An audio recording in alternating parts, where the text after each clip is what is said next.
And when the Queen of Sheba heard of the fame of Solomon, she came to prove Solomon with hard questions at Jerusalem, with a very great company, and camels that bear spices,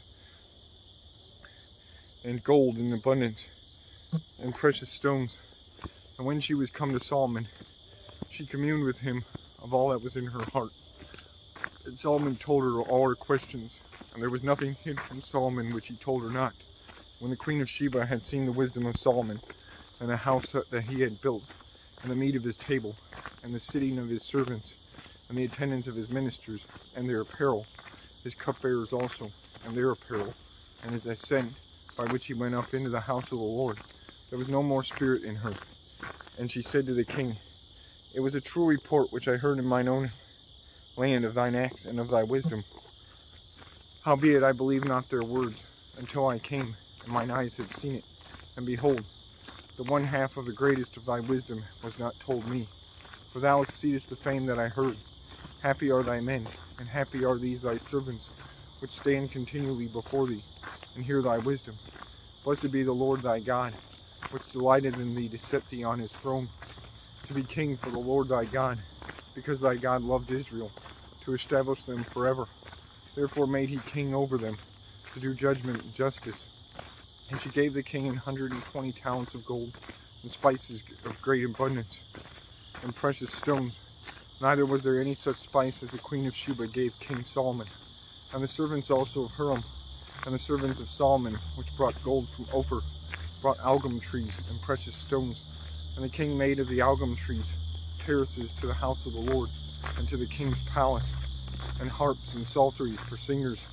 And there were none such seen before in the land of Judah. And King Solomon gave to the Queen of Sheba all her desire, whatsoever she asked, beside that which she had brought unto the king. So she turned and went away to her own land, she and her servants. Now the weight of gold that came to Solomon in 1 year was 666 talents of gold, beside that which chapmen and merchants brought. And all the kings of Arabia and governors of the country brought gold and silver to Solomon. And King Solomon made 200 targets of beaten gold. 600 shekels of beaten gold went to one target, and 300 shields made he of beaten gold. 300 shekels of gold went to one shield. And the king put them in the house of the forest of Lebanon. Moreover, the king made a great throne of ivory, and overlaid it with pure gold. And there were 6 steps to the throne, with a footstool of gold, which were fastened to the throne, and stays on each side of the sitting place, and 2 lions standing by the stays. And 12 lions stood there on the one side, and on the other, upon the 6 steps. There was not the like made in any kingdom. And all the drinking vessels of King Solomon were of gold, and all the vessels of the house of the forest of Lebanon were of pure gold. None were of silver. It was not anything accounted of in the days of Solomon. For the king's ships went to Tarshish, which the servants of Hiram every 3 years once came with the ships of Tarshish, bringing gold and silver, ivory and apes and peacocks. And King Solomon passed all the kings of the earth in riches and wisdom. And all the kings of the earth sought the presence of Solomon, to hear his wisdom that God had put in his heart. And they brought every man his present, vessels of silver, and vessels of gold, and raiment, harness, and spices, horses, and mules, a rate year by year. And Solomon had 4,000 horsemen, 4,000 stalls for horses and chariots, and 12,000 horsemen, whom he bestowed in the chariot cities, and with the king at Jerusalem.